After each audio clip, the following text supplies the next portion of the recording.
Hello et bienvenue dans Happy Hormone, le podcast pour t'aider à mieux comprendre ton corps et t'aider à te reconnecter à ta cyclicité. Moi c'est Eugénie, je suis accompagnatrice de la santé féminine et ma mission c'est celle d'aider les femmes à apaiser leurs symptômes et à faire de leur cycle une force. Alors dans cet épisode, j'ai le plaisir d'accueillir Clémence Lejoly qui est experte du sommeil et qui va nous dévoiler tous les secrets pour améliorer son sommeil parce que oui, un sommeil de qualité est essentiel pour bien équilibrer ses hormones. Donc je te laisse écouter ça. J'espère vraiment que cet épisode va vous plaire. N'hésitez pas à me faire des retours. On a une petite coupure de... Enfin, la connexion. C'est un petit peu coupé au milieu de l'épisode. J'ai essayé de rattraper ça avec le montage après, mais donc voilà, ça dure quelques secondes et après c'est reparti. Ne vous inquiétez pas. Voilà, je vous souhaite une très belle écoute. Bonjour Clémence. Hello. Bienvenue dans cet épisode de podcast. Déjà, merci beaucoup d'avoir accepté cette invitation. Merci à toi, merci de m'inviter. Ça me fait super plaisir que tu sois là pour parler du sommeil. Je te propose qu'on commence par une petite présentation. Est-ce que tu pourrais te présenter en quelques mots, s'il te plaît ? Oui, bien sûr. Donc, bonjour à toutes les personnes qui nous écoutent. Ravie de vous parler du sommeil. Donc, je suis Clémence. Je suis belge. J'ai 33 ans, presque 34 bientôt. Je suis mariée et je n'ai pas d'enfants, mais j'ai deux magnifiques poilus, un chien et un chat. Donc voilà. Et puis, donc j'accompagne les personnes qui souffrent de troubles du sommeil, les adultes, je précise, qui souffrent de troubles du sommeil. Voilà. J'ai travaillé pendant 10 ans en milieu hospitalier, dont 5 ans dans un laboratoire du sommeil, dans un hôpital près de chez moi, qui était très ouvert à la formation et à la pluridisciplinarité. Donc, c'était très, très chouette. Donc, voilà, on était vraiment une équipe composée d'infirmières, de techniciennes, de médecins, évidemment, de psychiatres, de psychologues. Et donc, pour prendre en charge de la meilleure des manières le sommeil des adultes. Et puis, après un petit séjour par la case burn-out, j'ai démissionné et donc je me suis lancée à mon compte il y a à peu près 1 an et demi maintenant, en ligne exclusivement. Et donc voilà. C'est super intéressant parce que c'est vrai que le sommeil, c'est un des piliers essentiels vraiment pour une bonne santé. Ouais. Et donc, à ce que j'entends, tu es passée par là, si je comprends bien, tu es passée par des troubles de sommeil pour en faire une reconversion de ton côté ? Alors j'ai eu la chance en fait d'être rapidement formée aux troubles du sommeil, donc je suis passée par la case burn-out, mais ma chance c'est que du coup ça ne s'est pas traduit par des troubles du sommeil puisque j'avais déjà la formation, j'étais déjà outillée pour gérer ça.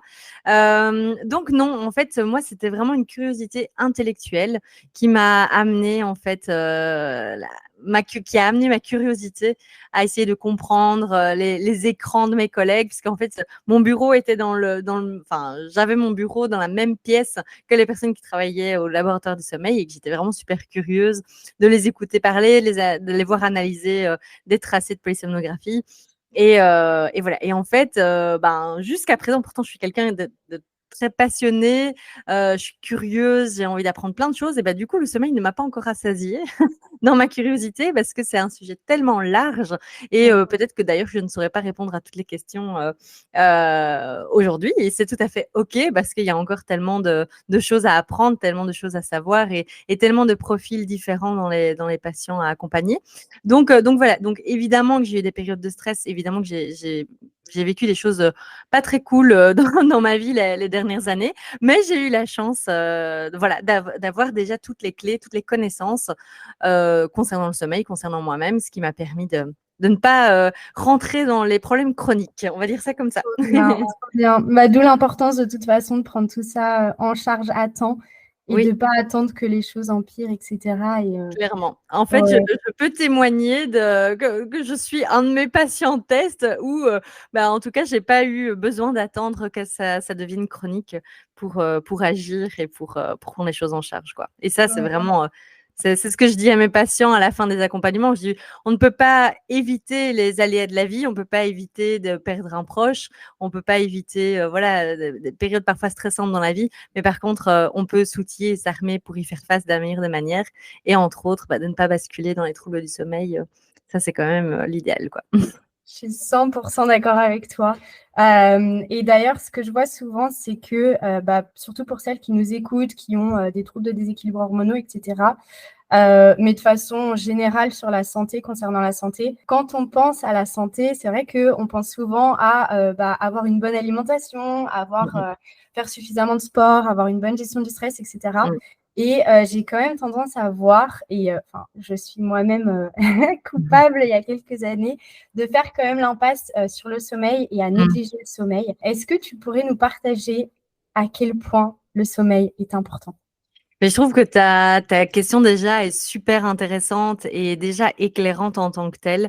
Et en lisant les questions que tu m'as envoyées à l'avance, c'est vrai que c'est une réflexion et c'est un constat que je fais aussi beaucoup.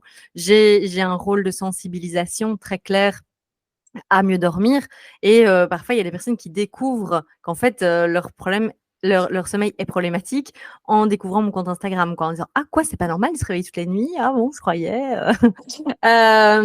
Et donc déjà merci pour ta question, parce que avant de répondre vraiment au cœur de ta question, j'ai quand même envie de poser, d'ouvrir plus large la question de qu'est-ce qui fait que l'alimentation on y pense, le sport, on y pense, la gestion du stress, on y pense, mais pas le sommeil. Moi, je me pose la question, c'est est-ce que c'est parce que l'alimentation, est-ce que c'est visible? Ça veut dire qu'on va se choper des réflexions, en fait, quand on va prendre du poids ou quand, on va avoir, un changement du corps? Est-ce que la gestion du stress, on doit y faire attention parce que c'est pas socialement convenable, on va être considérés comme des hystériques?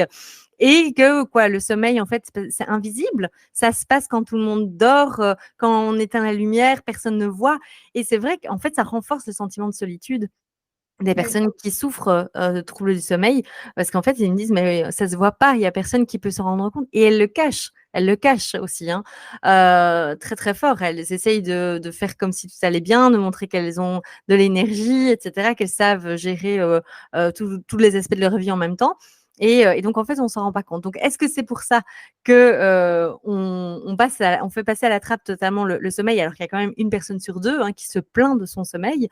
C'est énorme, quoi. Donc voilà. Donc en quoi est-ce que le sommeil est important? J'ai envie de dire, au même titre que l'alimentation, au même titre que, que les piliers pour un bien-être général. Les personnes qui dorment en règle générale bien, elles constatent très vite quand elles ne dorment pas bien. Elles sont irritables, elles se lèvent du pied gauche, elles voient tout en noir, voilà. Et ça, ce n'est que une mauvaise nuit. Faut imaginer les personnes qui dorment mal de manière chronique depuis, des mois, voire des années. Et on sait évidemment que ça peut avoir un impact même à long terme, le fait de dormir, ça permet une régénérescence, des cellules, ça permet de consolider la mémoire, ça permet de réguler ses émotions, ça permet tout un tas de choses et donc on sait que, une privation chronique de sommeil, donc une dette de sommeil, de manière récurrente pendant des années, ça peut amener à une augmentation des troubles cardiovasculaires, à une augmentation de certains cancers, à une plus grande prévalence du diabète de type 2 et cetera. Donc ça a clairement des conséquences. Pour les bienfaits de l'épisode, j'ai été revoir aussi un petit peu s'il y avait des exemples, parce que je sais qu'il y a des études qui ont été faites, il y a des personnes un peu cinglées qui se sont amusées à se priver de sommeil pendant X jours d'affilée pour voir l'effet sur le corps.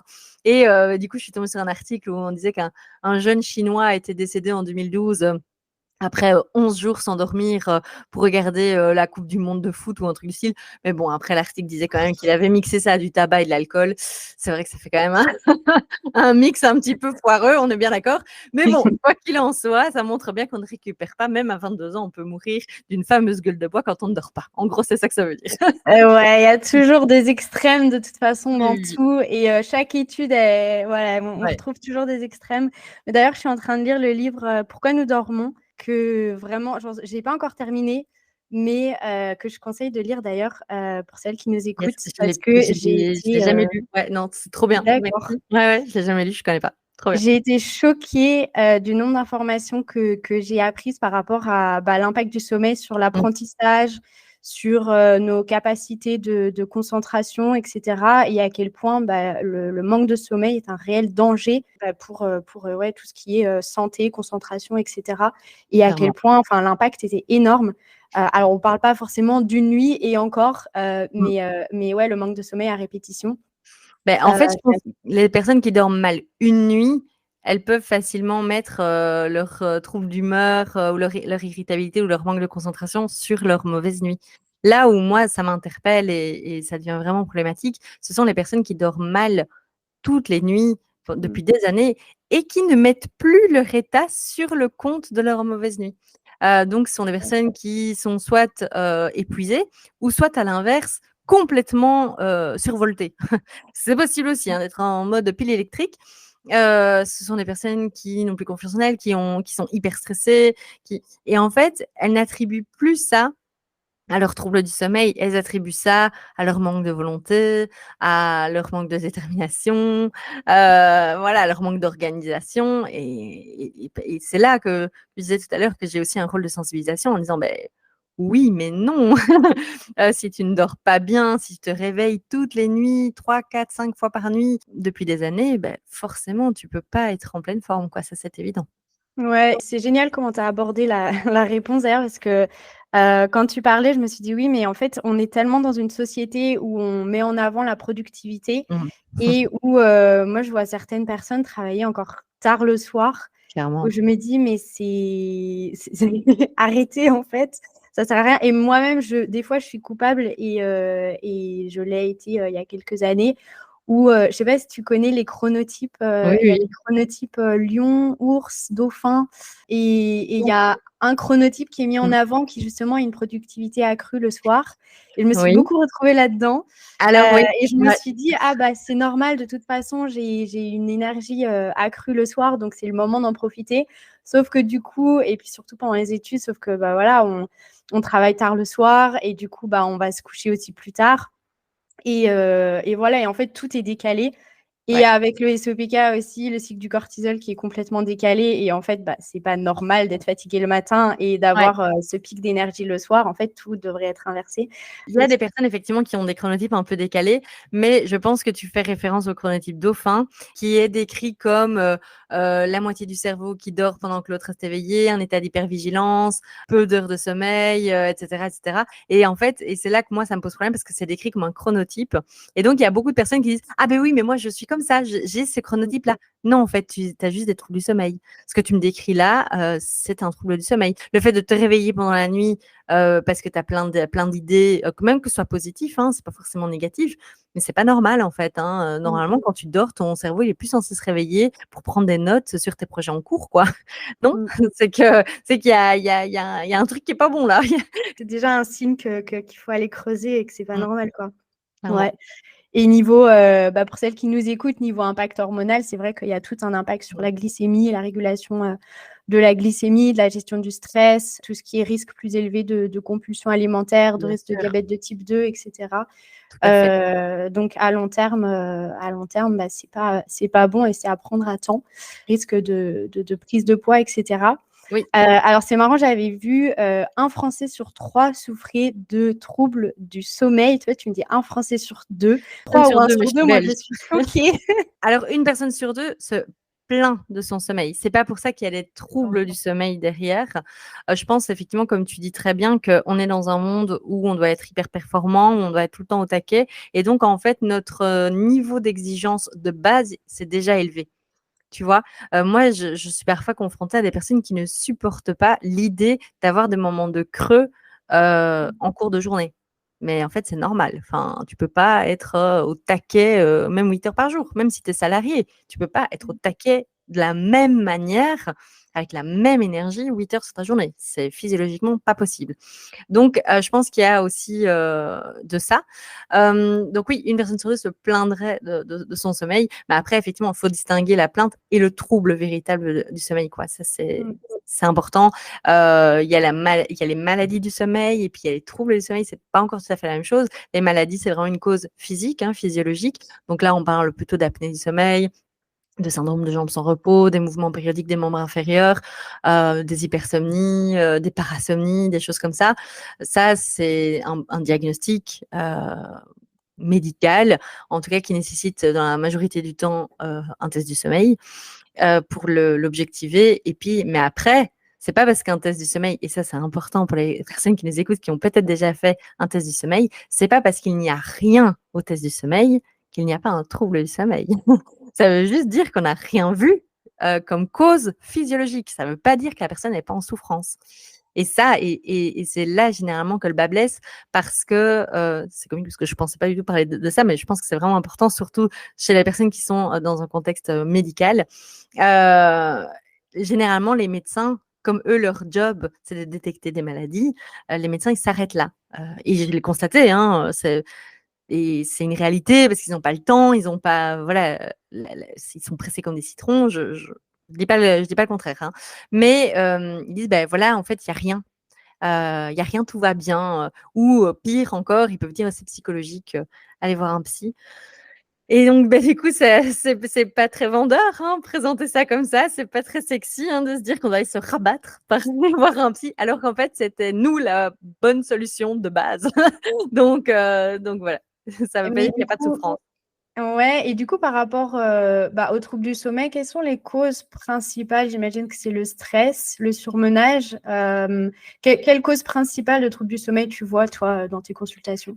En fait, si tu veux, généralement, quand on refait un petit peu l'historique avec la personne, on voit qu'il y avait déjà souvent un terrain propice, ce que j'appelle le terreau qui était fertile, quoi, au déclenchement des troubles du sommeil. Ça peut être une personnalité plutôt anxieuse, ça peut être des troubles du sommeil dans l'enfance, ça peut être des parents qui souffrent même de troubles du sommeil.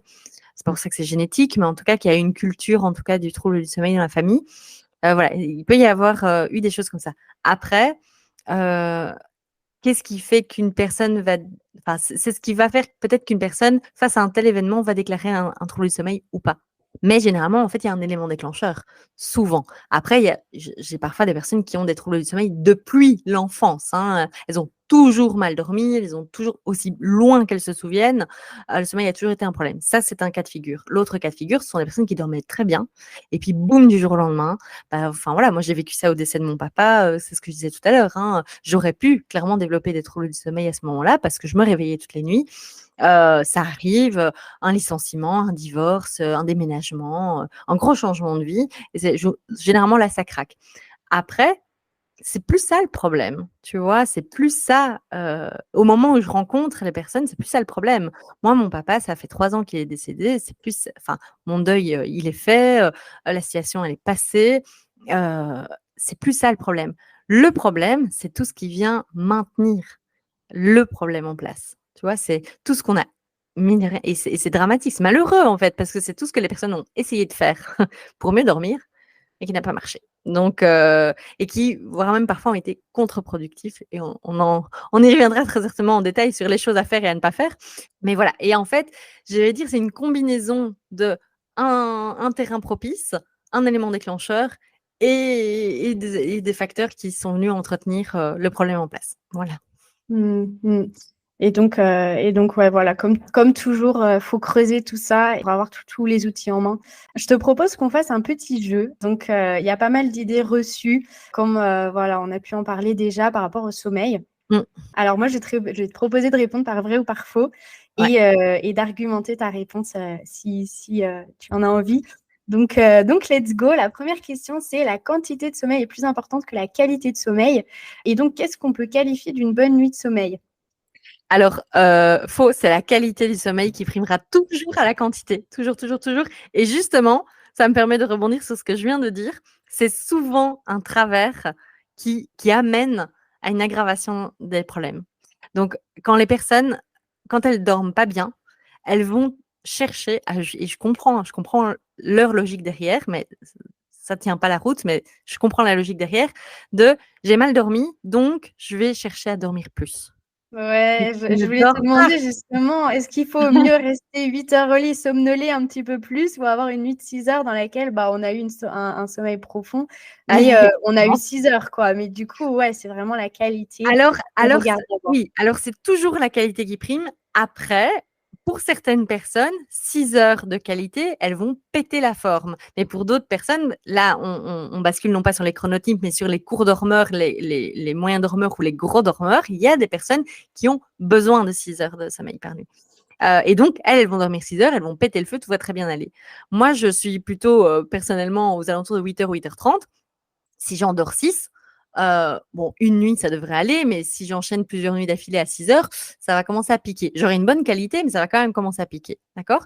Mais à l'inverse, quelqu'un qui a besoin de 8 heures de sommeil, mais qui reste 10h30 dans son lit, elle va se tourner les pouces pendant 2h30, quoi. Donc voilà. Donc, Donc ça va vraiment ouais. dépendre de la personne.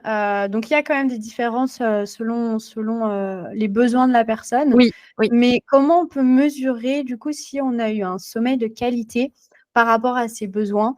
Est-ce que on se fie à ses ressentis? Je vois pas Mmh. mal de personnes aussi qui ont une Oura Ring. Je pense que c'est comme ça qu'on le prononce. Ouais. Qu'est-ce que tu en penses, toi? Eh bien, Tu n'as pas l'air convaincue. ouais, non, je suis pas très convaincue. Mais justement, parce que c'est là le débat. C'est mon ressenti ou ma montre? Qu'est-ce qui Ouais, prime? Qui ouais. a raison au final? Et souvent, c'est un exemple que j'aime bien donner parce que ça m'avait fait sourire quand j'avais demandé à une personne, «Tiens, tu as bien dormi cette nuit?» et qui me répond: «Ma montre m'a dit que j'avais dormi 6h30». Et ça veut tout Ouais. dire, quoi. Il sait même pas me répondre exactement qu'est-ce que lui, il a ressenti. Donc pour répondre à ta question, comment est-ce qu'on peut évaluer une bonne qualité de sommeil? Bah, c'est ton ressenti, en fait. C'est comment tu t'es ressenti. Parce que, de toute façon, la montre, elle est pas très sensible, hein, elle est pas très fiable en termes d'efficacité puisque, bah, pour évaluer les stades de sommeil dans lesquels tu te trouves, il te faut des électrodes sur le crâne. Il n'y a pas 10 000 possibilités et ça se fait en laboratoire du sommeil. Mais même dans la prise en charge des troubles du sommeil, on ne fait pas dormir les personnes toutes les nuits en laboratoire du sommeil pour vérifier qu'elles font bien du sommeil lent profond. Tu vois? C'est ça l'approche, c'est de se sentir. Enfin, il y a la théorie évidemment, il y a les postulats sur comment augmenter la quantité de sommeil profond, ça c'est une chose, mais après, c'est le ressenti par rapport à la personne. C'est elle par rapport à elle-même, comment est-ce qu'elle se sent d'une semaine à l'autre évidemment. C'est ça le plus Mmh. important. Ouais. Ouais, je pense que c'est un petit peu le problème de la société, c'est qu'on a tellement tendance à se connecter à plein de choses et à faire Mmh. confiance à la technologie qu'on en oublie en fait, On se déconnecte de de se soi-même. baser sur nous-mêmes, nos ressentis et cetera. Exactement. Donc OK, donc une bonne qualité de sommeil, c'est le fait de vraiment se réveiller, de se sentir en forme, dès le matin et sans avoir eu, des réveils pendant la nuit et cetera. C'est ça. Hem, Et plusieurs jours d'affilée évidemment. Parce que, oui. c'est important de le préciser parce que j'ai des personnes qui viennent me voir en me disant: «Ah mais moi j'ai besoin de 9 heures de sommeil». Je dis: «Ah oui, comment tu sais ça? Puisque tu n'endors que 6 par exemple», tu vois? Les personnes qui me disent: «Bah, j'ai besoin de 9 heures de sommeil», je leur dis: «Beh, comment est-ce que tu sais ça étant donné que là pour le moment tu n'endors que 6 et demi par exemple?» Elle me dit: «Oui, mais parce que, l'autre jour j'ai dormi 9 heures et je me suis sentie super bien». Ah beh, oui, oui, je veux bien croire, mais ça faisait 4 nuits que tu dormais 6 heures, en 3 blocs, tu vois? De 2 heures, 2 heures, 2 heures. Et oui, évidemment, la nuit où tu endors 9, tu te sens super bien. C'est logique, mais c'est pas pour ça que tu as besoin de 9 heures tous les jours. Donc c'est pour ça que c'est important de le clarifier. C'est, si tu te sens bien plus ou moins tous les jours, avec plus ou moins la même quantité d'heures, bah, là, c'est ton besoin et c'est que ça te correspond en termes de qualité de sommeil. OK. J'ai une deuxième question, mais en fait qui rejoint pas mal la première. C'est, si je me réveille fatiguée, pourtant après une bonne nuit de sommeil, Mmh. bah, je le serai moins après avoir snoozé 10 fois mon réveil. Donc, Eh c'est bien, vraiment, ouais, on je a dirais tendance à faux, snoozer, à se dire: ouais, «Ouais, les petits quarts d'heure de plus, ça va faire la différence», mais mais je dirais faux parce que dans ta question, il est marqué: «Après une bonne nuit de sommeil». Tu vois? Si tu as fait la fiesta, que tu es allé dormir super tard et que, voilà, tu as bu de l'alcool, et que oui, c'est peut-être mieux effectivement après avoir snoozé 10 fois. Je suis entièrement d'accord parce que tu auras plus dormi. Par contre, si tu as eu une bonne nuit de sommeil, et que tu te réveilles plus ou moins naturellement, physiologiquement, bah, lève-toi en fait et va te faire un temps calme le matin. Tu es pas obligé de débuter en fanfare, hein. Tu es pas obligé de commencer ta journée en étant, efficace et à fond au taquet, dès le lever. Non, tu peux clairement aller te poser dans ton canapé avec une tasse de café, et faire des doudous à ton petit chien, par exemple. ouais, et on est d'accord que là aussi, il y a une différence de type de personnes qui, justement, après une bonne nuit de sommeil, bah, vont péter la forme et il y en a Mmh, d'autres qui auront besoin d'un petit peu plus de temps ou de rester bien dans sûr. dans leur bulle, mais ça n'a rien à voir du coup, à la qualité de sommeil si, Non, vraiment on arrive à se réveiller. On ne parle bien pas sûr. bien sûr de troubles, d'hypothyroïdie, de SOPK, Mmh, on aura l'occasion d'en parler mmh. après, mais ça c'est bien, à Oui. dissocier. Oui, il y a des personnes qui sont plus du matin, hein, donc il y a des personnes qui se réveillent en forme le matin et c'est OK et il y a des personnes qui ont besoin d'un petit peu plus de temps. Faut tenir compte effectivement, de ses hormones et de son cycle aussi et de la saison, hein. Moi, je sais qu'en hiver, faut moins me demander d'être efficace, avant 8-9 heures du matin, tandis qu'au printemps ou en été, 8 heures, je suis on fire, hein. Ouais, du coup, on voit quand même scientifiquement un besoin différent, cyclique, plus chez les femmes, mais Mmh. par rapport aux saisons, au Oui. cycle féminin, où il y a vraiment un besoin de sommeil qui est cyclique et Mmh. qui s'agrandit par rapport à l'hiver ou les menstruations, et où Oui. on a en tant que femme plus besoin de sommeil. Ça, c'est vraiment Oui, je pense qu'il y a ça, tu parles en tant que femme, mais je pense que ça peut être aussi valable chez certains hommes. Ça dépend aussi du fonctionnement de chacun. Mm. La sensibilité à la lumière, la sensibilité à la déprime saisonnière, et cetera. Il y a des hommes qui en souffrent aussi. C'est plus féminin, je suis d'accord, hein, mais ça peut arriver aussi. Tout à fait. Une troisième question, c'est: mon alimentation impacte mon sommeil? Mmh. Oui, je pense que c'est assez clair et je vais même dire de manière plus globale, mon alimentation influence, toute ma journée et toute ma nuit.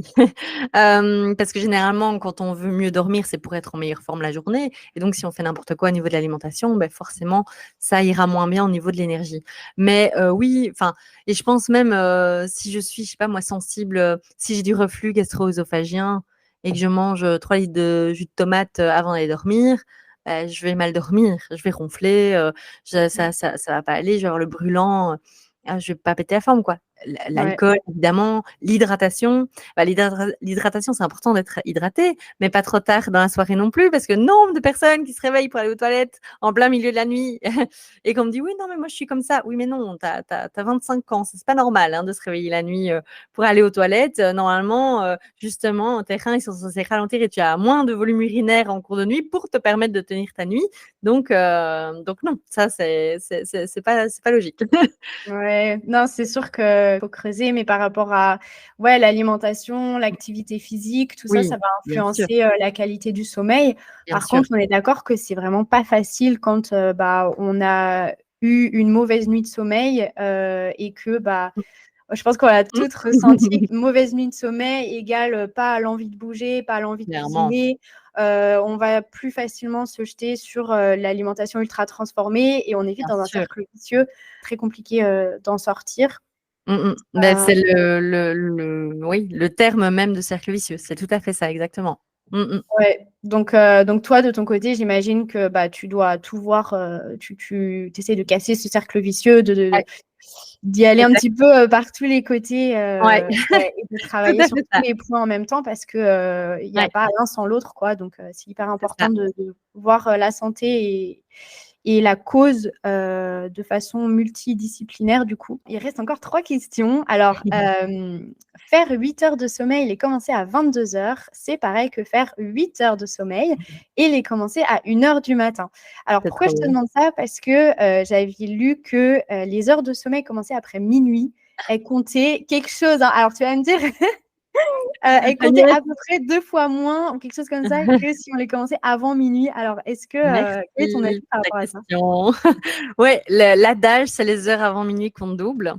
C'est OK, archi donc c'est faux. bien vrai, ouais. Non, c'est totalement faux. C'est totalement faux. OK, Mais OK. c'est tellement ancré dans les mentalités. Mais du coup, je savais pas que c'était lié à ça, ta question, mais elle est hyper pertinente parce qu'en fait, ça dépend des personnes. Il y a des personnes là, ça dépend du chronotype, en l'occurrence, tu vois? Il y a des personnes qui sont, plutôt couche-tôt, lève-tôt, tu vois? Les lions. Il y a des personnes enfin, comme moi, par exemple, moi, je suis un ours, au niveau de mon chronotype, donc moi, je suis plutôt, 22-6 quoi ou 22-36-30, tu vois? OK. Mais j'aurais clairement pas la même forme le lendemain si je fais, minuit et demi, 8h30, tu vois? Ou minuit et demi, 6h30 pour le coup, parce que généralement, je me lève quand même plus ou moins à la même heure. Mais du coup, pour répondre effectivement à l'adage, non, c'est faux, c'est archi faux. Les heures avant minuit ne comptent pas double. Ça ne sert à rien d'aller dormir trop tôt si vous n'êtes pas fatigué ou si c'est pas dans votre fonctionnement, en fait, ça ne sert strictement à rien parce que l'adage a été mal compris. Ce ne sont pas les heures avant minuit qui comptent double, ce sont les heures avant mi nuit, avant la moitié de la nuit D'accord. qui compte double. Tout simplement parce qu'on fait plus de sommeil lent profond en première partie de nuit et que le sommeil lent profond, il est responsable de la récupération physique. Donc, c'est ça qu'on va aller rechercher quand on cherche à améliorer la qualité de son sommeil. On va chercher à améliorer la quantité de sommeil lent profond.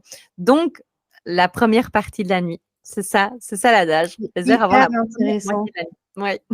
Ok, hyper intéressant. Et du coup, comment ça se passe pour les personnes qui travaillent de nuit et Ah. qui doivent récupérer leur sommeil le jour? J'imagine que en C'est fait, dur. c'est beaucoup plus compliqué. J'imagine qu'il y a Oui. beaucoup plus de troubles du sommeil par Oui. rapport à ça. Tu ne peux pas sécréter de mélatonine durant la journée. Donc, d'office, ton sommeil de jour sera toujours moins bon que ton sommeil de nuit. Donc, c'est ça, effectivement, et il y a déjà eu des études, hein, ça fait quand même un tollé, hein, les horaires postés, les horaires à pause, parce que les personnes qui travaillent de nuit ou qui font des horaires variables ont plus de risques de développer des cancers du sein, en l'occurrence, que les personnes qui travaillent de jour. Parce que c'est pas physiologique, parce qu'elles se mettent elles mettent leur corps dans un état qui n'est pas naturel et que forcément oui, elles dorment, elles récupèrent, mais elles dorment le jour. Et donc c'est toujours de moins bonne qualité que la nuit. Ok, c'est hyper intéressant. On va passer à une avant-dernière question. C'est, on peut rattraper le sommeil par une sieste ou les heures perdues accumulées dans la semaine par une grasse mat le week-end? Eh bien non, faux. Là, j'ai envie de nuancer un petit peu mon propos parce que j'ai un discours que je tiens pour les personnes qui ont des troubles du sommeil et j'ai un discours pour les personnes tout venant. Les personnes tout venant, tant que vous dormez bien la nuit, continuez comme ça, faites ce que vous voulez, profitez, il n'y a pas de problème.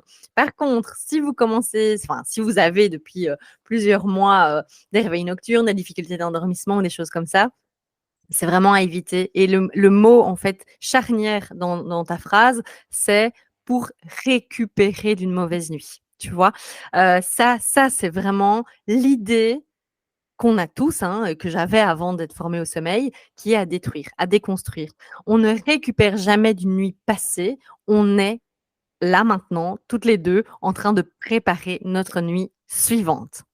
Et une fois qu'on a compris ça, on a déjà compris énormément de choses. Donc, faire la sieste, ce n'est pas utile parce que dans votre esprit, c'est pour récupérer la mauvaise nuit qui est passée. Mais en fait, ce que vous êtes en train de faire, c'est de flinguer votre nuit suivante.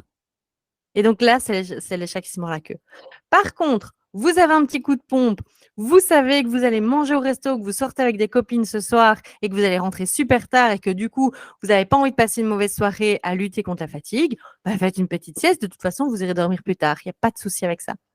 Donc, à proscrire pour les personnes qui ont des troubles de sommeil, mais Oui. pourquoi pas pour les personnes qui, de toute façon, s'endorment très bien et Oui. ne souffrent pas de troubles de sommeil.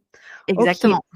Et du coup, ça fait le lien parfaitement avec la dernière question du petit jeu, vrai ou faux. Une bonne nuit de sommeil commence dès le réveil de la même journée. Donc, tu as déjà Oui. répondu oui. Yes, merci. Oui, s'il y a un message à retenir aujourd'hui, c'est ça. Ouais, Une j'adore. nuit se Ok. prépare dès le matin. Une bonne nuit se prépare dès le matin de la journée, évidemment, avant la nuit, quoi. Donc, c'est vraiment le message. Une bonne nuit se prépare dès le matin. Si je devais répéter ça une phrase toute la journée, ce serait celle-là. Et alors, ça passe par quoi? Ça passe par aller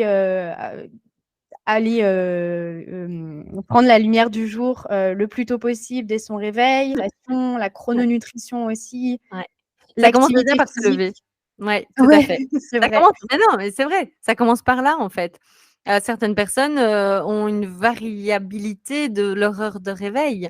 Donc forcément, elles vont avoir une variabilité de leur heure de coucher et de leur qualité de sommeil. Donc ça, c'est une première chose. Effectivement, s'exposer à la lumière naturelle le plus possible, enfin naturelle ou pas, hein, parce que quand on vit en Belgique en plein mois de décembre, je peux vous assurer qu'on n'a pas beaucoup de lumière le matin. Je Donc confirme. la luminothérapie, ça marche très bien aussi. Ça va être effectivement de manger, d'activer sa digestion dès le matin, de faire du sport, Enfin, ou pas forcément du sport, hein. Si vous n'aimez pas faire de sport, aller marcher, ça, c'est très bien aussi. Voilà, de gérer son stress, d'avoir un rituel du soir, de prendre du temps pour soi. Tout ça, en fait, de poser ses pensées et ses ruminations pour éviter que ça nous envahisse la nuit. Enfin, tout ça, quoi. Trop bien. Du coup, quels sont les rituels du soir que tu conseilles? J'avais envie de justement parler, faire un petit zoom sur les difficultés à s'endormir. Oui. Pour les personnes qui ont vraiment du mal à s'endormir, donc de manière répétitive, quels sont les premiers points à explorer? Et du coup, quelle est la routine du soir que tu conseilles pour commencer? Eh bien, déjà, pour les personnes qui ont des difficultés pour s'endormir, la première chose, c'est tout simplement parfois de faire un rituel du soir. Tu serais étonné du nombre de personnes qui, comme on le disait tout à l'heure, bossent, elles sont sur leur PC, elles travaillent, etc., jusque, je sais pas, moi, 22, 23 heures. Elles reclapent leur PC, elles se posent dans leur lit et elles pensent que ça y est, puisqu'elles ont éteint la lumière, elles vont dormir. C'est pas comme ça que ça marche, en fait, hein. Le sommeil, c'est pas un interrupteur, quoi. C'est pas un bouton on-off. Hein. Le sommeil, ça se prépare. Donc déjà, rien que le fait de faire un rituel du soir, c'est déjà très bien. Après, je pense qu'apporter de la flexibilité, de la variabilité dans le rituel du soir, c'est une très bonne chose. Pour éviter que les personnes particulièrement anxieuses cristallisent sur leur rituel du soir. En mode, moi, je l'ai déjà entendu, hein, moi, il me faut ma verveine, 3 minutes de cohérence cardiaque, 20 minutes de lecture, des gratouilles dans le dos par mon mari, sinon je ne dors pas. Tu vois? Bon, j'exagère et je rigole un petit peu en disant ça, mais voilà. En fait, un rituel du soir, le but, c'est de permettre au corps de ressentir qu'il peut lâcher et qu'il peut basculer dans le sommeil. C'est ça le but du rituel du soir. D'accord? Donc, c'est d'apaiser le rythme cardiaque, de diminuer la température du corps, de faire diminuer le cortisol, de faire sécréter la mélatonine. Donc, en fait, ça peut être une série, hein, ça peut être une série de préférence sur la télévision, hein, éviter la tablette et l'ordinateur trop proche de votre rétine, hein, parce que sinon, c'est quand même dommage, ça va bloquer la mélatonine. Mais voilà, ça peut être de la lecture, ça peut être écouter de la musique douce, ça peut être faire un petit peu de yoga doux sans aucun problème. En fait, faites ce qui vous fait plaisir, quoi. Octroyez-vous un moment pour vous avant d'aller dormir. C'est quand même la moindre des choses que vous pouvez vous offrir, je trouve. Donc, c'est quoi? C'est 1 heure avant d'aller se coucher, d'essayer de quelque chose comme Bah, ça, 1 heure avant d'aller se ouais, coucher, quoi. dans la mesure du possible. Ça dépend un petit peu de la réalité de chacun, chacune, hein. Je pense que Bien quand il y sûr, en a ouais. qui bossent beaucoup, qui ont des enfants, et cetera, c'est pas toujours évident. Quand déjà le tunnel du soir prend déjà de l'énergie à aller coucher les enfants, et cetera, le temps est un petit peu raboté. Mais en fait, tout est bon à prendre, en fait. Même si c'est une demi-heure, même si c'est un quart d'heure, c'est déjà mieux que rien. Et aussi, pour aider les personnes qui ont des difficultés à s'endormir, je pense que déjà, arrêter de se dire qu'il faut absolument aller dormir à telle heure parce qu'il est l'heure, mais juste attendre aussi que les signaux du sommeil se fassent ressentir. Si à 22h, 22h30, vous bâillez toujours pas, vous n'avez absolument pas les yeux qui piquent et vous êtes en pleine forme et que votre cerveau est toujours en train d'être activé, n'allez pas dormir, hein, ça servira à rien, hein. Attendez encore un petit peu. Moi, quand je rentre d'un resto avec mes copines et que j'ai mis la musique à fond de balle dans ma voiture pour rester éveillée, clairement, je ne vais pas dormir dès que j'arrive chez moi, hein. Même s'il est minuit ou minuit et demi, je me pose un petit peu dans mon divan avec des lumières tamisées, je me calme un petit peu et après ça, je monte dormir, quoi. Voilà, Ouais.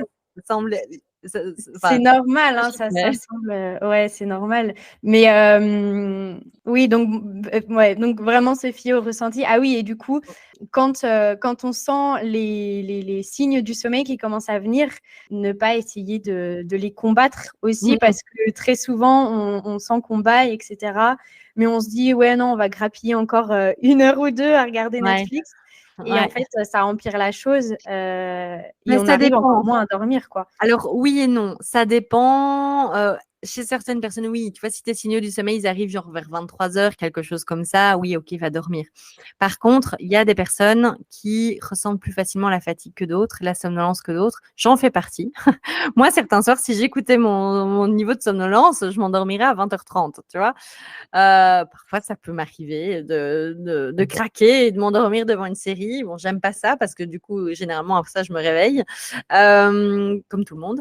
Et voilà. Mais donc, Ça dépend. Si vos signaux de sommeil, ils arrivent vers 20h, 20h30, c'est un peu tôt, hein. À part les personnes âgées en maison de repos, il y a quand même pas grand monde qui va dormir aussi tôt que ça.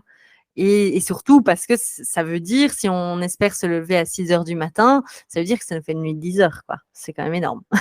Il n'y a pas grand monde, comme je le disais tout à l'heure, qui dort 10 heures. Mais voilà, donc ça dépend. Là, c'est vraiment de la connaissance de soi, quoi. C'est vraiment de la connaissance de soi. Moi, je sais, selon mon fonctionnement, que je suis très sensible justement à la lumière, comme je le disais tout à l'heure. Et donc, dès que la luminosité baisse, j'ai tendance à bâiller et à être un peu plus fatiguée. Et donc, oui, j'ai tendance à aller un petit peu outre. Mais par contre, oui, j'irai pas jusque minuit, minuit et demi, 1h, parce que c'est pas mon fonctionnement. J'adorerais être une courte dormeuse, mais c'est pas mon fonctionnement. Voilà. Ok. Souvent, un problème qui revient très souvent, c'est juste le fait de ne pas pouvoir s'endormir parce qu'on rumine. Et il y a énormément de conseils sur les réseaux, etc. Il faut faire du journaling, il faut méditer. Alors moi, j'ai jamais eu trop de problèmes à m'endormir, mais j'avais pas mal de retours clientes par rapport à ces conseils-là que ça ne leur convenait absolument pas parce que à force de ressasser, en fait, remixer toutes les pensées, il y avait ce fameux petit vélo dans la tête qui se réactivait. Et donc, ça a empiré les choses et elles arrivaient encore moins à dormir. Du coup, quel est ton conseil par rapport à ça pour les personnes qui ont du mal à s'endormir parce qu'elles ruminent? Oui, je partage tout à fait évidemment le point de vue que tu dis là. C'est pas du tout au moment d'aller dormir qu'il faut commencer à se pencher sur ces ruminations, hein. Si les ruminations débarquent au moment de l'endormissement, c'est qu'elles étaient déjà là avant. Donc moi, je vous invite à leur faire de la place à un autre moment dans la journée qu'au moment d'aller dormir. Souvent, Donc, c'est ça, hein. par On exemple, si on rentre du boulot et que Oui. on a plein de pensées par rapport à ça, Si je peux même me permettre, voilà, c'est même pas attendre qu'il y ait plein de pensées à ce moment-là, parce qu'en fait, les pensées, elles arrivent pas à ce moment-là. Parce qu'au moment de rentrer du boulot, on a le souper à préparer, on a les enfants à gérer, tchic tchac tchac. Donc, c'est pas à ce moment-là. Là, on est en train de planquer justement toutes nos émotions et toutes nos pensées sous le tapis.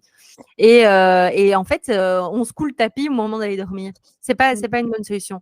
Ce qu'il faut, c'est se dégager du temps. Des moments, c'est pas obligé d'être 3 heures, hein, ça peut être un quart d'heure pour se poser un peu et dire ok, comment est-ce que je me sens en fait, qu'est-ce qui se passe dans mon corps, qu'est-ce qui se passe dans ma tête, qu'est-ce qui se passe dans mon cœur, qu'est-ce que je ressens, quel est mon niveau de tension. Et est-ce qu'il y a des pensées qui arrivent à ce moment-là? C'est vrai qu'il y a un exercice que je conseille souvent, c'est de pratiquer ce que moi j'appelle le worry time, hein, donc c'est le moment de rumination. Donc c'est vraiment à distance du coucher, vraiment à distance du coucher, prendre un temps pendant 20 minutes par exemple pour écrire ses ruminations, écrire ses pensées, écrire ses préoccupations et vraiment les écrire de manière manuscrite parce que ça permet de ralentir la pensée, de les formuler, de les commencer par une majuscule, de terminer par un point. Ça permet vraiment déjà de les conscientiser, de les ralentir, de les construire, de les poser par écrit et vraiment d'épuiser la poche à rumination, quoi. Vraiment de la vider le plus possible, que même si on n'a plus de pensée au bout de 10 minutes, ben, on reste encore 10 minutes derrière sa feuille, comme ça on est sûr. Et après ce temps-là, c'est ciao, merci, à demain. On se redonne rendez-vous demain, même heure, même endroit, mais entre-temps, stop, quoi, stop. Soit j'ai déjà écrit ces pensées-là et elles me reviennent dans la tête à un autre moment, mais je sais qu'elles sont écrites et donc c'est bon, elles peuvent dégager, je sais qu'elles sont là. Ou alors, j'ai des nouvelles pensées qui arrivent et à ce moment-là, ce n'est ni le lieu ni l'endroit. Si tu n'as pas été présente pendant mes 20 minutes de rumination, c'est que tu n'es pas importante et c'est que tu peux passer ton chemin. Et ça nécessite évidemment un travail, hein, ça ne se fait pas du jour au lendemain. C'est pas facile, ouais. C'est de la pratique, mais clairement à ne surtout pas faire dans son lit.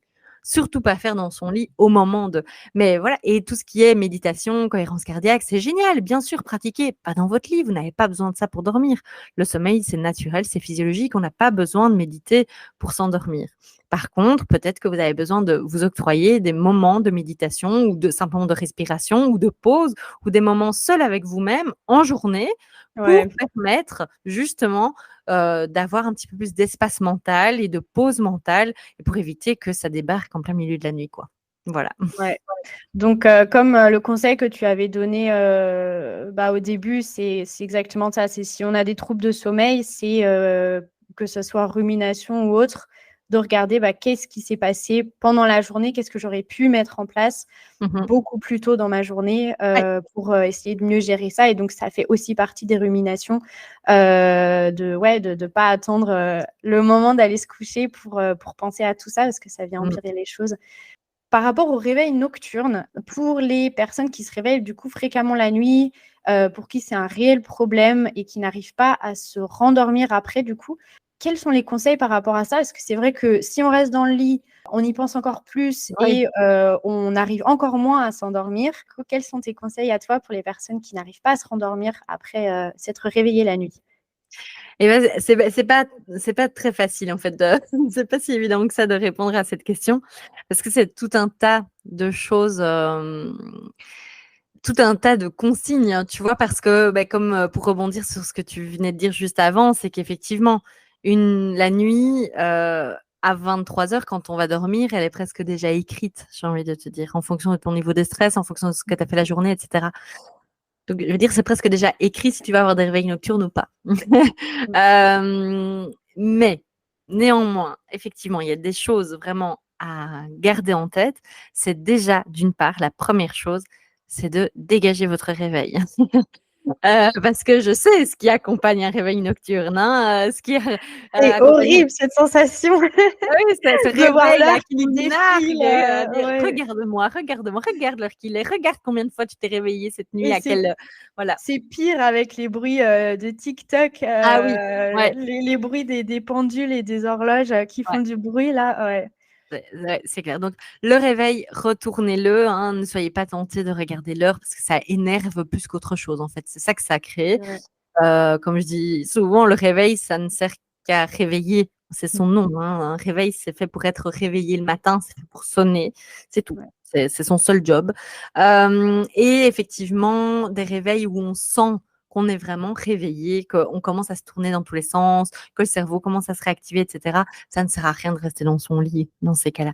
Parce qu'en fait, on va créer ce qu'on appelle un conditionnement négatif entre le lit et le sommeil. J'ai des personnes pour qui le lit devient carrément un objet phobique. C'est une horreur quoi, de rester dans le noir comme ça, seule avec elle-même. Donc dans ces cas-là, levez-vous. Alors pas aller boire une verveine, hein, effectivement, il faut éviter, voilà, pour éviter d'aller aux toilettes, par la suite. Mais voilà, aller dans une pièce à part, mettez une petite lumière pas trop forte, allez lire, quelques pages Lire, d'un ouais.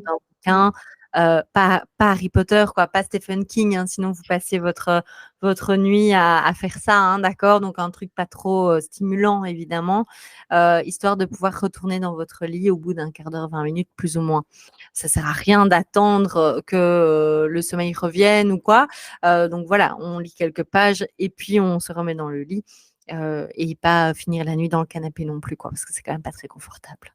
Ouais, OK, OK. J'avais une question d'une abonnée, j'avais fait une petite boîte à questions, Oui. la semaine dernière et j'avais une question par rapport, aux femmes enceintes. Donc la personne me dit: «Je me lève souvent pour aller aux toilettes étant enceinte. Est-ce que c'est bon pour mon bébé?» Il y a pas de mal entre c'est pas bon, c'est pas mauvais, c'est comme ça. Les femmes enceintes se réveillent bien plus la nuit et c'est pas cool parce qu'on leur dit de se reposer. On leur dit: «Profite, dors, dors» tant que le petit n'est pas là, mais elles savent plus dormir généralement. Voilà, il y a différentes causes, hein, il y a différentes raisons, pour laquelle les femmes enceintes se réveillent, plus. Mais ton bébé ne risque rien, il y a vraiment aucun souci avec ça, c'est tout à fait normal, tout à fait normal. Mmh. OK, OK. Hem, du coup, je propose qu'on fasse le zoom sur le matin. Donc là, on a pas mal parlé du sommeil, des difficultés Mmh mh. d'endormissement, des réveils nocturnes, et pour terminer, du coup, parlons du matin. Oui. J'ai une question pareille d'une abonnée qui, demande, pourquoi on peut se sentir épuisé même après une grosse nuit de sommeil. Donc là, c'est plutôt en lien avec tout ce qui est Hashimoto, hypothyroïdie, SOPK, avec voilà, le cycle du cortisol qui est complètement inversé, etc. Mais du coup, pourquoi est-ce qu'on peut se sentir épuisé même après une bonne nuit de sommeil? Oui, alors c'était ça que j'allais demander. Est-ce que c'est une bonne nuit de sommeil ou une grosse nuit de sommeil? Pour moi, c'est pas la même chose parce qu'une bonne nuit de sommeil, c'est mon bon nombre d'heures de bonne qualité. Une grosse nuit, ça veut potentiellement dire que j'ai trop dormi. Ça peut arriver aussi. Et que si on dort trop, ben peut-être que la qualité de sommeil est moins bonne. Ça, c'est déjà une première chose. Après, effectivement, je suis pas experte du tout, hein, du coup, des dérèglements hormonaux, etc., et des problématiques que cette personne rencontre, mais on sait bien que oui, l'hypothyroïdie, effectivement, provoque une fatigue intense. Donc, ben voilà, il y a peut-être des choses à aller creuser de ce point de vue-là. Et de manière plus globale, c'est assez frustrant parce que là, on parle de fatigue et on ne parle pas de somnolence. Donc, en fait, quand on parle de l'impact d'un manque de sommeil, on parle de somnolence, d'accord? Ça, c'est vraiment le besoin du corps de dormir. Mais la fatigue, c'est pas de la somnolence. On peut être fatigué et avoir bien dormi parce que la fatigue, c'est plurifactoriel. Il y a tellement de choses qui viennent influencer l'état de fatigue. Et donc là, ma réponse va être un petit peu frustrante, pardon, mais ça peut être plein de choses. Ça peut être, comme on l'a dit tout à l'heure, la saison, le cycle hormonal, ça peut être l'alimentation, ça peut être le stress, ça peut être burn-out, bore-out, douleur, ça peut être tellement de choses. Ça peut être une carence en fer, ça peut être des choses tant physiologiques que psychologiques, qu'environnementales. Et donc, ben là, c'est aller creuser et c'est aller voir aussi sur quoi est-ce qu'on a du contrôle, parce qu'il faut aussi admettre qu'on n'a pas toujours du contrôle sur tout. Voilà, comme je dis, je vis en Belgique et donc ben, on a l'hiver à peu près 9 mois par an, hein. À moins que je déménage à l'autre bout du monde, bah voilà, c'est quelque chose sur lequel je n'ai pas d'emprise. Mais j'en rigole parce que ça c'est léger et qu'on s'en fiche là où je vis, mais il y a des personnes qui vivent des choses bien plus difficiles et bien plus incontrôlables que ce que je raconte là. Et c'est à voir aussi un peu sur quoi est-ce qu'on peut jouer et sur quoi est-ce qu'on peut influer, évidemment. Connaissant la personne qui a posé la question, elle sait que elle a un trouble d'hypothyroïdie. Mais ouais, si on a une grosse, du coup, sa question c'était une grosse nuit de sommeil. Si on a une grosse nuit de sommeil et qu'on se réveille fatigué et qu'on est épuisé toute la journée et qu'on n'arrive pas à récupérer pendant le sommeil, se tourner vers le médecin parce qu'il y a potentiellement aussi quelque chose à diagnostiquer derrière. Ah oui. L'hypothyroïdie, le SOPK, l'Hashimoto, etc. Mais bien sûr, avant toute chose, s'il y a une cause médicale, c'est ça qu'il faut investiguer, c'est clair. Moi, la première chose, c'est vrai, quand on pense à hypothyroïdie, la première chose à faire, c'est réguler la thyroïde. Je pense qu'avant toute chose, ça me paraît évident, ça c'est clair. Il faut d'abord aller consulter, et bon voilà. Après moi j'ai été formée à faire passer des entretiens pré-test du sommeil, mais je suis pas médecin. Donc clairement s'il y a d'autres facteurs, s'il y a d'autres potentielles hypothèses médicales, oui, bien sûr, c'est indispensable d'aller consulter et d'aller creuser ces pistes-là, c'est évident. Ouais. Et oui, c'est des premiers signes, qu'il y a quelque chose derrière. Bien sûr. Et Et parfois, c'est un long parcours du combattant, hein, parce que la fatigue, pour les médecins, c'est tellement vaste. Enfin, comme je le disais, ça peut être lié à tellement de choses. Et en fait, en ayant travaillé en milieu hospitalier, je connais la face la face cachée de l'empathie médicale, et que malheureusement, quand un symptôme, c'est de la fatigue, c'est difficile, hein. C'est difficile d'aller trouver des réponses, hein. Ouais, mais moi-même ayant été passée par là, parce que du coup, j'ai un SOPK, mais de type hypothyroïdie, donc je vois très bien ce dont la personne parle, que même après une bonne nuit de sommeil, donc tu vois, je suis une personne qui dort très facilement, qui dort bien, mais j'ai souvenir de me réveiller le matin et d'être complètement claquée et de ne pas pouvoir sortir du lit. Mais souvent, le retour des médecins, c'est il faut dormir plus ou il faut dormir mieux. Mais non, je dors Ouais. bien. Et du coup, c'est vraiment c'est sur l'hypothyroïdie elle-même qu'il faut travailler avec la micronutrition, comme tu l'as dit, l'alimentation, les Oui. compléments nécessaires, être hyper carré avec le rythme circadien, etc. Pour pouvoir s'en Ouais. sortir. Mais donc, c'est pas le sommeil qui est en cause, c'est plutôt toute l'hygiène de vie. OK. Et grâce au travail fait sur l'hygiène de vie, le sommeil va s'améliorer, ou du moins, si le sommeil est déjà bon, le réveil va s'améliorer et on va pouvoir mieux Ouais. sortir du lit Ah et mais commencer sa c'est journée. super intéressant ce que tu dis parce que tu vois, c'est bien parce que toi, tu as cette, enfin, c'est super intéressant, je trouve, parce que tu vois, toi, tu travailles cette problématique-là, donc c'est logique et tu dis: «En améliorant cette problématique-là, on va améliorer la forme, la journée, le sommeil et cetera», donc c'est génial. Moi, les personnes que je rencontre, ce sont des personnes qui ont des troubles du sommeil et qui, j'ai même généralement, ont déjà géré leur stress, ont déjà fait tchic tchac tchac et le sommeil va toujours pas mieux. Et donc moi, c'est comique parce que j'ai l'approche et le discours inverse, mais qui est logique, hein, puisqu'on on travaille pas avec la même personne, c'est de dire, on va d'abord travailler le sommeil et après, votre niveau de stress va diminuer, et cetera, et cetera.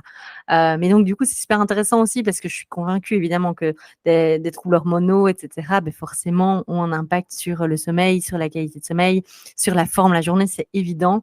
Et donc, effectivement, ouais, c'est comique parce qu'on tient le même discours dans l'autre sens, mais pour les mêmes raisons. Donc, Ouais, c'est hyper intéressant. Mais c'est pour ça que c'est encore plus intéressant de t'avoir ici sur le podcast pour entendre ton approche et de savoir sur quel point tu commences en fait de ton côté. C'est vrai que moi, j'ai tendance à commencer par l'alimentation, l'hygiène de vie de manière générale et de cibler vraiment c'est souvent des SOPK et des hypothyroïdies qu'il y a derrière. Et en travaillant là-dessus, on voit que le sommeil s'améliore. Et ouais, c'est hyper intéressant de voir Oui. Ouais, parce que s'il y tu a un commences par problème, clairement, s'il y a un problème initial qui vient perturber le sommeil, effectivement, ça peut être réglé de cette manière-là et c'est génial. Trop de bien. toute façon, comme on l'a vu que c'est un réel cercle vicieux, Mmh. il faut du moment qu'on travaille sur couper ce fameux cercle vicieux, il y a tout l'effet domino mais bénéfique du coup Bien sûr. qui se met en route et voilà, et on a enfin des résultats, donc ça c'est toujours chouette à observer. Est-ce que pour terminer, il y a quelque chose que tu voudrais ajouter dont on n'aurait peut-être pas parlé? Je sais pas, Je s'il pense y a qu'on a quelque chose parlé de qui te beaucoup de vient. choses et On j'ai a bien aimé la énormément structure, parlé. tu vois, que tu as Ouais. organisée. Je trouvais ça super, intéressant et pertinent, tu vois, sur les réveils nocturnes, enfin les problèmes d'endormissement, les réveils nocturnes et le matin. Je pense que ça brasse du coup, pas mal de messages importants à faire passer donc merci pour ça. Merci à toi. Comme je t'ai dit, tu nous as partagé énormément de choses, donc vraiment un énorme merci. Est-ce que pour terminer, tu pourrais nous parler de ton accompagnement pour les personnes qui seraient intéressées? Oui, donc voilà, donc comme je le disais, j'accompagne donc les personnes qui souffrent de leur sommeil, depuis, plusieurs semaines ou plusieurs mois ou depuis très, très longtemps. Donc je les accompagne soit en individuel, soit en groupe. J'ai aussi, créé un accompagnement de groupe qui s'appelle le Marmotte Club, la dynamique, enfin la promesse derrière est la même, c'est-à-dire que je vous aide à retrouver un sommeil récupérateur pour retrouver votre énergie en journée. Cet accompagnement, dans tous les cas, il dure 3 mois, avec 6 rendez-vous, en individuel donc ou en groupe et voilà. Donc vraiment, je ne fais aucune rétention d'informations, quel que soit le format. Juste la grosse différence entre l'individuel et le groupe, c'est que le groupe, il y a la dynamique de groupe pour se soutenir, pour s'encourager, parce que c'est un accompagnement qui est très actif, qui demande, voilà, d'adapter certaines choses, de tester, de faire des retours, de voir l'évolution d'une fois à l'autre. Et donc, c'est là aussi, je trouve que la magie de l'accompagnement de groupe, parce que là, il y a un groupe WhatsApp dans lequel on échange tous les jours. Moi aussi, je suis dans ce groupe et donc je réponds aux questions, j'encourage, je lance des défis aux marmottes pour se challenger et pour se comprendre, régler son problème de sommeil et surtout ne plus jamais en souffrir. Vraiment, Trop comme je bien. l'avais dit tout à l'heure, quoi, c'est vraiment, ça arrive. On a tous des problèmes dans nos vies qui peuvent survenir. Le tout, c'est de savoir réagir et d'avoir les clés pour réagir le plus vite possible, quoi. Voilà. Trop bien. Et j'adore le nom d'ailleurs, le Marmotte Club. Le Marmotte Club, J'adore. ouais. J'avoue, les Euh, marmottes, elles sont au taquet. c'est hyper bien trouvé. Et si je me trompe pas, tu vas ouvrir les portes Yes. prochainement aussi. Ouais. Là, le prochain groupe démarre bientôt. Le prochain groupe démarre la semaine du 6 mai. Donc, je ne sais pas quand sera diffusé l'épisode, mais Ça sera sorti avant ça. Donc, avant. bah, écoute, de toute façon, je vais mettre tous les liens en description pour les personnes qui aimeraient te retrouver, peut-être rejoindre l'accompagnement.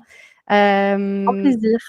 Encore une fois, un énorme merci pour ton temps, pour tout ce que tu nous as partagé. C'était Merci à toi. ultra riche. Donc, vraiment, c'était ultra riche. Donc, je te Ouais. remercie. Et Merci à toi, vraiment. Merci de sensibiliser au sommeil et merci d'en parler dans des domaines très complémentaires comme le tien. Donc, c'est vraiment super chouette. Merci beaucoup. trop chouette. Merci à toi. Et bah, pour celles qui nous écoutent, on va se retrouver très vite dans un prochain épisode. Salut Clémence! Salut!